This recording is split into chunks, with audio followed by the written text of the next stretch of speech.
Welcome to Points of View, a discussion of issues regarding persons with disabilities, moderated by Doug Usiak. Today's panelists are Sadie J. Edwards, Statewide Systems Advocate, Directions in Independent Living, Olean, New York. Todd Vaarwerk, Director of Advocacy and Public Policy, Western New York Independent Living. And James Moody, Director, Independent Living of the Genesee region. Welcome. For years, we've been talking about independent living. And there's also been this talk about community integration as it relates for persons with disabilities. And a thought has crossed my mind. Is there a difference between independent living and community integration? Todd? Well, I think with community integration, you're talking about a goal. And with independent living, you're talking about the means to get there. Okay, but for those several thousand people who are watching us today, what's the definition, Sadie, of independent living? Well, to me, the independent living movement is to empower individuals to be able to go out into their community and overcome barriers that they may face in the community. And that may be physical barriers, that may be emotional barriers, it may be societal barriers, it may be system-wide barriers for them.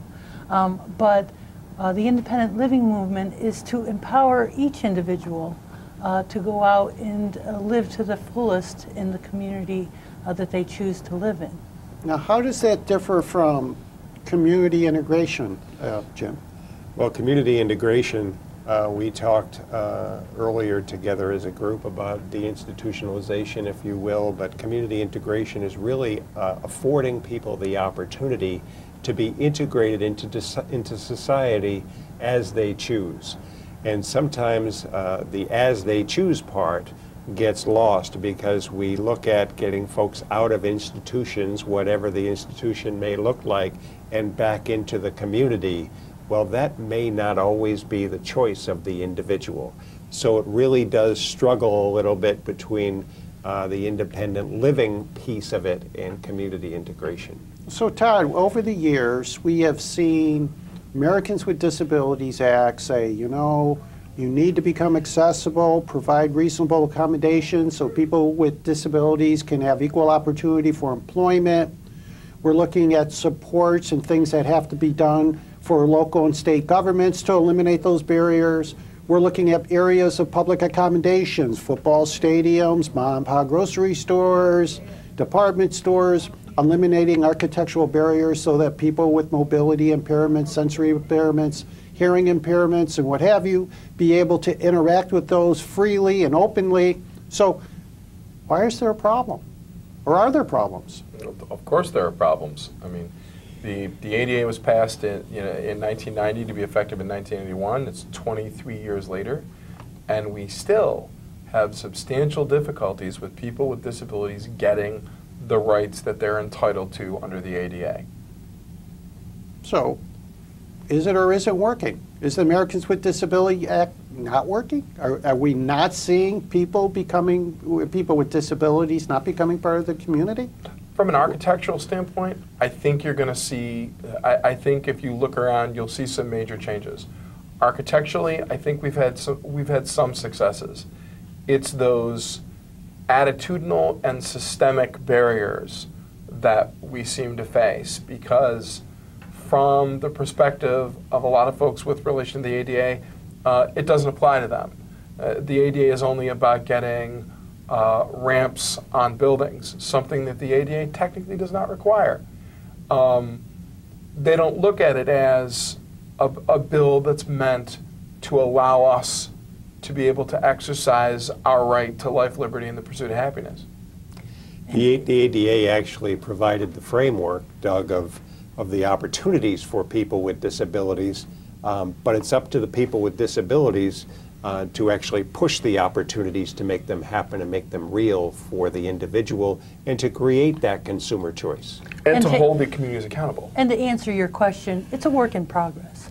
For every step that we make, we are so far behind that once we make those advancements, then people living at that level say, now I want more. I need to have full citizenship. So there's always still more work to be done till that happens. Work in what capacity? The Americans with Disabilities Act, I believe you said 1990, it was 23 years later? Well, and I'll give you an example. How long does it take to say the rent must go? Well, as an example, in the area in which I serve, which is a 3-county region, 254 square miles, there is one independent living center. In that 3-county region, there are 24,000 documented people with a disability. I perhaps reach 1,000 of them every year. It'll take 24,000 years, and that's based on the current level of disability. And the baby boomer population is aging at such a rate that 24,000 will double in the next 25 years. So the immense opportunity there is for change, if you will, and community change is going to be a long time coming, simply because the funding is not there to grow the independent living center the way it should be today. But Sadie, my understanding is you're the statewide systems advocate. Is it? Yeah. Okay. Now, that to me would sort of underscore the fact that you're looking at systems. Well, in order to avoid what Jim is talking about, because he looks way too old to be able to get to 24,000. But isn't that the approach that you must be looking at, is working with, for systems? It's a several-prong approach. Until we come to a point where services to people, regardless of their abilities, is seamless for everyone, we still have more work to do. But as an independent living center, we work with people one-on-one. And they encounter problems, each one of them, that we as an agency notice over time may or may not be related to their disability, but may be a problem with the systems that they're encountering in general. So we're working to change those overall attitudes, those overall systems, so that each individual doesn't have to do it themselves.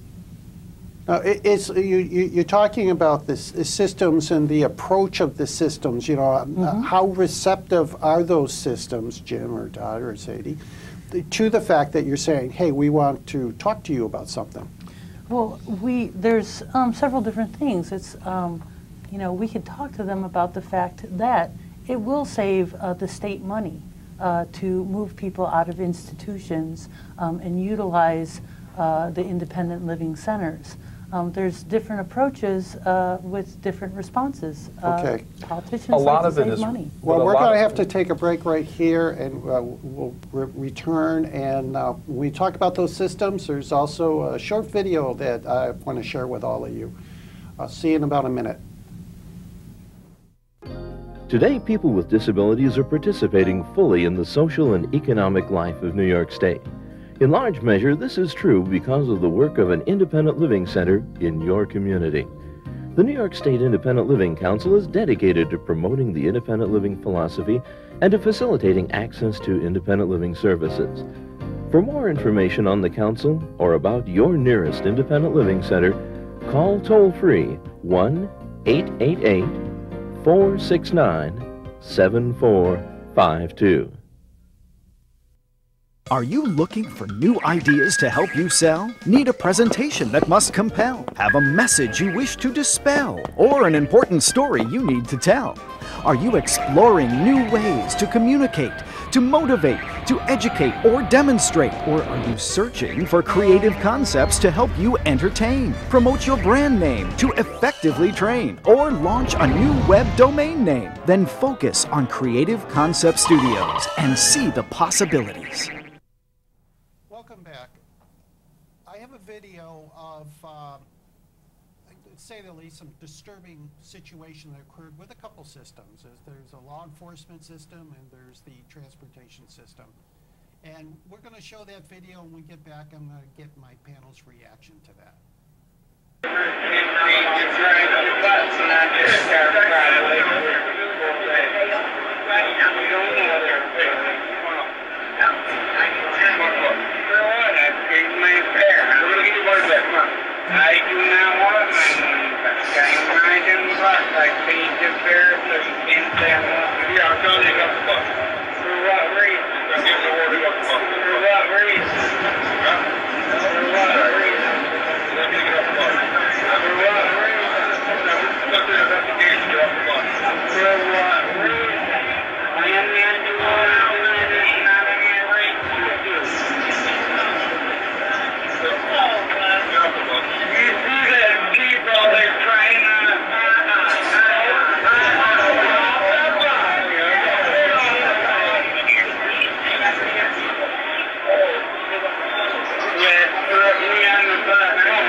Welcome back. As you can see, that's a very disturbing video. We have an individual with cerebral palsy who, for some reason, is unable to sit in a bus, and it's a city bus where people are standing all the time for whatever the reason is, you know, because their next stop is immediate or the bus is crowded, but people are allowed to stand on those vehicles all the time. This person's not allowed to.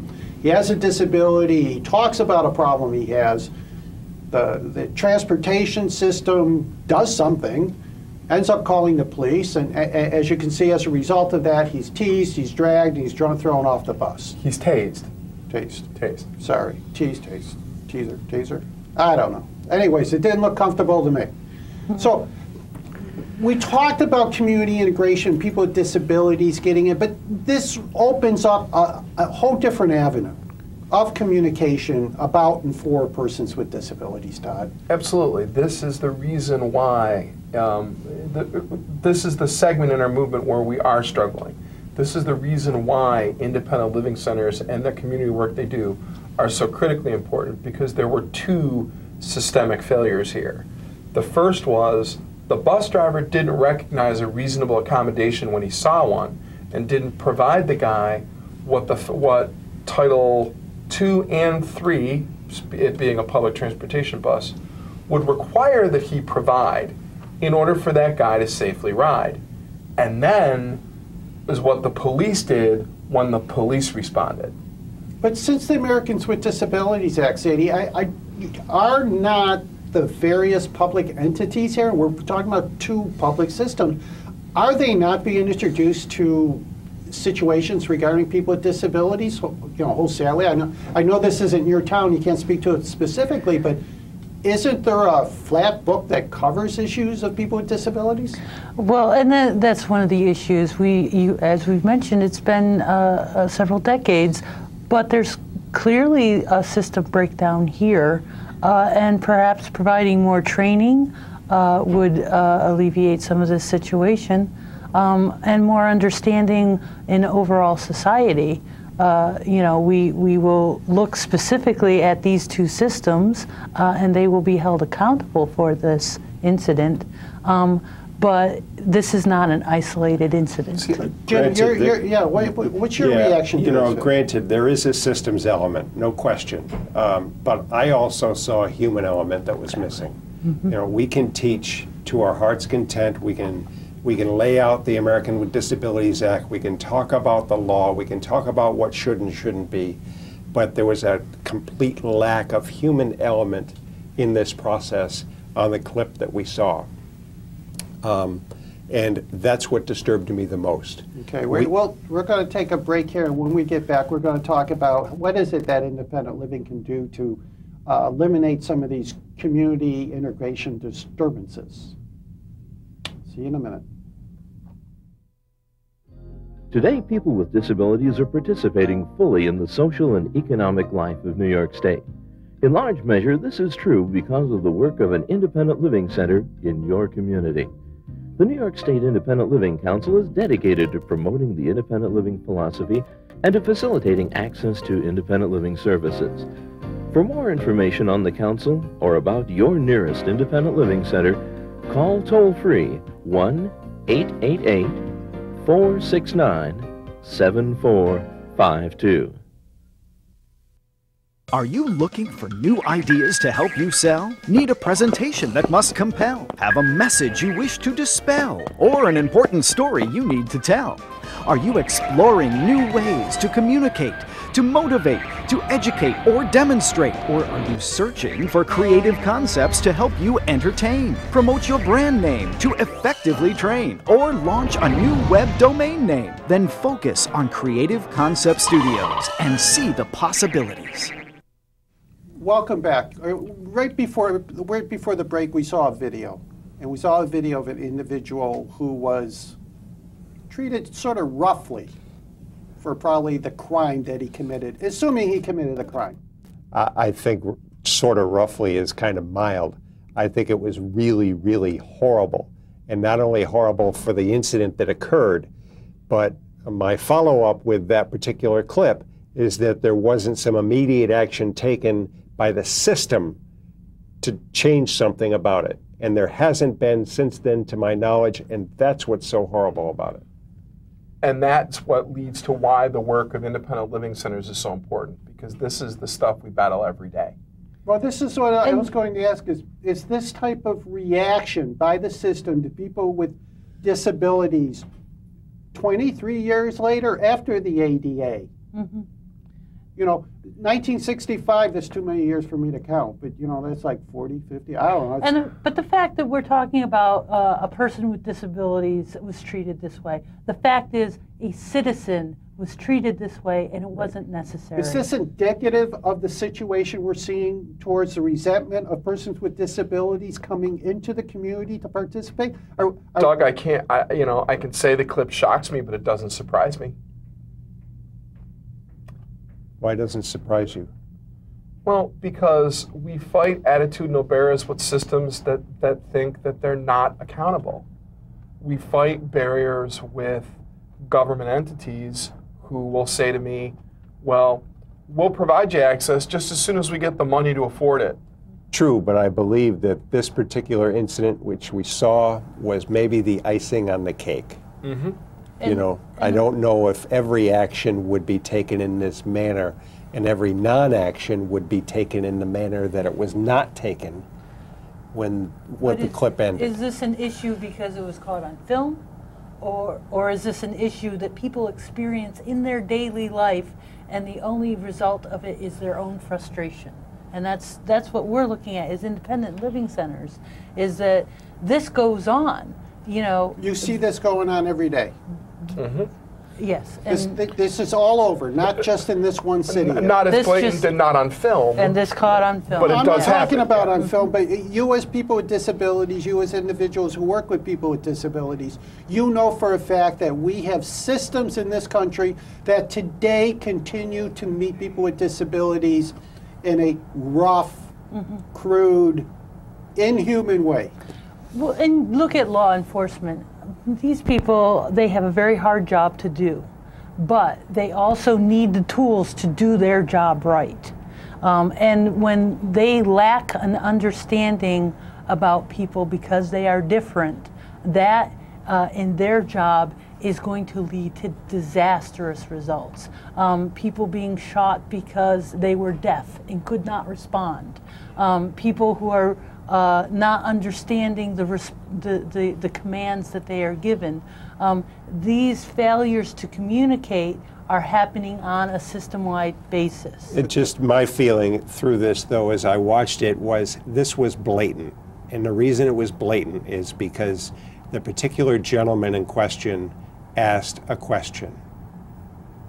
He asked it over and over and over and over again, and never received a simple answer. But he just kept asking one question. The one answer here. And so if he's not getting the answer, it's blatant disregard for this particular person's moral rights. That's my issue. And no one who asked him the question, what is the problem? And this kind of stuff happens every day. Because the core of this is that two government systems made assumptions as to that person's understanding and capability. And based on those assumptions, not only denied him the reasonable accommodation, but activated law enforcement. And we see this in systems every day. So what is it that you, as employees, volunteers, interested parties of for people with disabilities, what is being done, what can be done? We work in our local communities to do the best we can to remove the assumption. We're not going to encourage you to assume one way or the other, because the first question, I get asked this question all the time, because on the other side we have people that say, well, if I want to offer to help a person with a disability, how do I do it without offending them? But what can your center do, Jim? Well, I was just thinking, you know, it brought me back to all people are created equal. And I think we as a society need to get to the point where we are all created equal. Right. And that's part of community integration. That's part of the independent living philosophy. But are you being received by these systems? Not in every case, no. And that's part of the challenges that Sadie and Todd had mentioned that we need as a system, integration part of our business, if you will, to educate over and over and over again that we need to be received, we need to be treated in a way that is equal to everyone else. It's educating and empowering. All right, Educating the systems and empowering the people. We're out of time, and I appreciate that, and I thank you. And as Todd said, we need to educate. We need to educate our community as to what people with disabilities can do, and how they can do it, and why they have a right to do it, so that we can empower the entire community to receive people with disabilities as equal partners. Thanks for listening, and we'll catch you at the next show. Points of View is presented by the New York State Independent Living Council, Incorporated, in cooperation with the Catskills Center for Independence, Fingerlakes Independence Center, Independent Living of Niagara County, and Western New York Independent Living. For the location of the Independent Living Center in your area, call toll-free 1-888-469-7452.